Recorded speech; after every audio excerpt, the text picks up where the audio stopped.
sliders. So as you can see, this is not a normal video. At least shouldn't be a normal video. So many of you guys know that I go to car shows, and you know, I like to get some content for you guys at car shows. So I know if you guys have ever heard about Fuel Fest is huge, and it was in West Palm Beach. So, you know, I'm doing my spirited driving down the highway, and all of a sudden my car throws a low coolant light. And so I was like, okay, first light I've ever gotten in this car. I know that you know, the coolant tank caps are known to fail and leak out slowly over time, and that's like one of, you know, it's a normal occurrence that coolant may be low for that reason. So I didn't really stress it, so I kept on driving. I had like maybe another 20 minutes or so left to get to Fuel Fest, and next thing you know, I've got a nice another Grand Coupe, black just like mine, pre-LCI 435i, and I'm messing around with him on the road, and you know, we're having a blast. It's not every day you catch another Grand Coupe on the road. So, you know, we're having fun. And then I get a high temperature warning. It was yellow. I was like, all right, cool. It's not my first rodeo. Yellow is safe. When it's red, I'll be concerned. So my plan was to pull up to the car show, park up, let it cool down, and enjoy the car show, and then, you know, and then deal with the problem after. This is, you can't stress yourself in times like this. You just got to go with the flow. So we enjoyed Fuel Fest. It was awesome. I'm gonna probably drop some clips of Fuel Fest in here. Yeah, it was a blast. And then when it's time to go, I checked the coolant tank, low coolant. I was like, all right, cool. I'm like, wow, the reservoir is pretty dry. I didn't know it would get this low. So we're driving to a local Advance, like 5 minutes away. As I'm walking into Advance, I happen to look back, and there's a puddle under my car, and I'm like, whoa, hold on. B58 doesn't do that. There's no way that I'm looking at a puddle under my car right now. So the puddle was right below the passenger side fog light. There's a huge puddle right here. So I'm like, oh snap, that's not good. So I look in here, and I'm not sure if you guys could see it, but there is a little dent. Let's see if we can get past this. There's a lot of dents actually, but there are some dents on what that is called an auxiliary radiator. So it's a separate mini radiator, I guess, you know. The sport trims have them, and it was squirting like crazy, and I'm like, dang, this is not good. Let's top it off and head on home. So I topped it off, and as I'm pouring it in, it's just pouring right out, and I'm like, man, this is not good. So I topped it off as much as possible. I got on the highway, and not even 10 minutes later, it goes into limp mode. I know this car can make it. My temperatures are good. I'm looking at my gauges. My temperatures are good. I know the car's just freaking out because it's low on coolant. So I stop at a gas station. I get a few gallons of water, and I just fill it up, top it off, get back on the road. Boom, no problems. Once I topped it off, there was no issues. So I'm like, all right, we got to get there. So I'm moving. You know, I'm looking at my temperatures. Temperature's good. Warning light comes on, refill coolant. I pull over again, top it off, keep on going. No problem. The car's running like a champ. I believe in it. It's strong. And so then finally I'm on my exit, and I go, and I'm like, you know what? I'm like, the car's running fine. Let me just check the vehicle status, because I have a warning for low coolant, and then the high temperature, the orange high temperature warning pops up. And as soon as I click vehicle status, boop, a red oil light comes on, low oil pressure, pull over immediately, possible engine damage. I'm like, no, there is no way I blew my head gasket, or there's no way something happened. Something's not right. I'm freaking out, and I'm like, dang, nah, man, I should have just called a tow truck, blah, blah. And I got my wife with me, and I got my homie with me, and we're all freaking out, and we're pulled over on the side of the road. And so I was like, all right, low pressure, oil pressure low, that's what it says.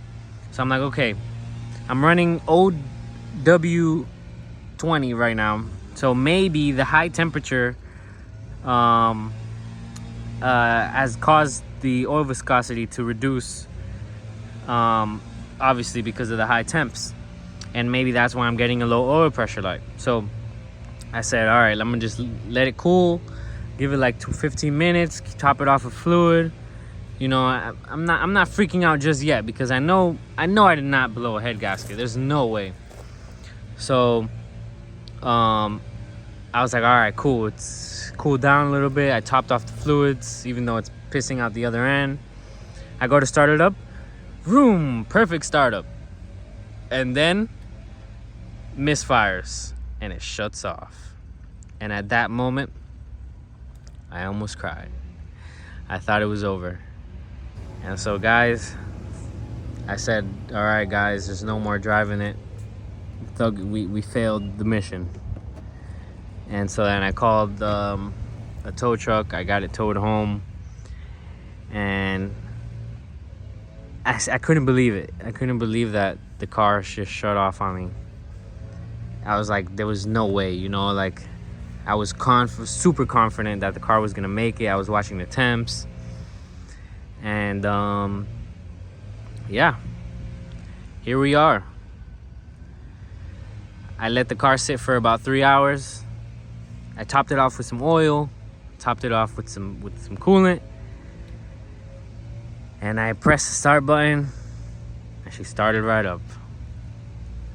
Good old B58. I guess BMW, you know, I could be wrong. Maybe the oil was thin because of the high heat, and it threw a low oil pressure light. Or maybe BMW, or a little glitch happened when I clicked vehicle status. I don't know. All I know is that the car told me stop driving with the red light, and once I saw that red light, I gave in. So if anyone ever runs into a similar situation like mine, the B58 was almost taken out by a pebble. So this is definitely something, I've seen it, a lot of people mention it. This is a common issue. You see these grills are not, you know, they're pretty big. I'm going to see if I can make myself a little shield, a breathable shield here to avoid that ever happening again, because that was super uncalled for. But that's just life, guys. So I just wanted to share that experience with you, and show you how pretty simple it is to replace this. So I didn't show me removing the inner fender liner. I'm sure if you're watching this video, you're more than capable of removing the inner fender liner that goes right here on the passenger side, and of course lifting your vehicle and removing the tire, the wheel and tire. So once you're in here, you have this top hose and this bottom hose. There's a clip here. You're gonna get a flathead under here. You're gonna pop it out like this one. Once you pop that out, you'll be able to pop them right off. I usually just grab a flathead if they're stuck and just pry on it lightly. They should pop off rather easily, considering is the clip is off. So once you've got that out the way, just move it out the way, and then if you see here above, right behind, there's 2 clips here.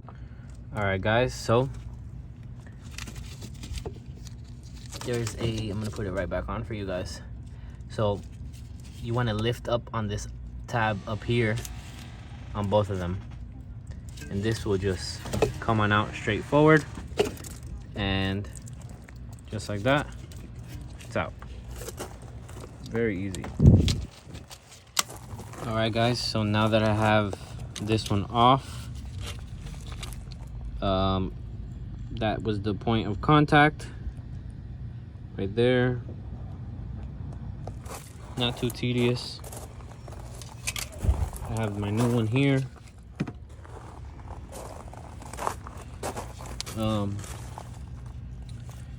It's pretty easy to put it back on. You just put it right here. You line up those 2 slots. These 2 right here at the bottom. You just drop them into those 2 slots right there. There we go. There we go. And that's in. And then you just lift it up there, and boom, just like that. So after you have put that into place, you're gonna want to close this clip here, and then you're gonna want to line it up like that, and then just give it a little push, and just like that, the clip should lift and pop back into place. Same with this one. Get these leaves out of here.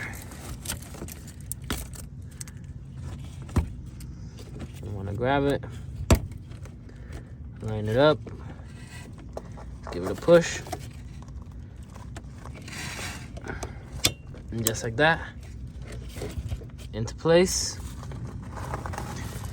And yeah guys, I'd show you how to put the fender liner back on, but you guys can figure that out. So that's pretty much it for this video. I appreciate you guys watching. Don't freak out if you see a puddle under your passenger side fog light. It is 99%. There's a 99% chance that it was just this that caught a rock while you were... Oh, hold on. What do we have here? Look at that. The culprit. Crazy. So yeah guys, a little pebble can really take out your ride. So just be careful when you're riding behind cars with very wide tires, or doing high speeds behind trucks. Just be careful guys. And I hate to say it, always walk with a coolant jug in your trunk, because you never know what may happen guys. So be safe guys, take it easy. Like, subscribe, comment if this helped. Have a great day.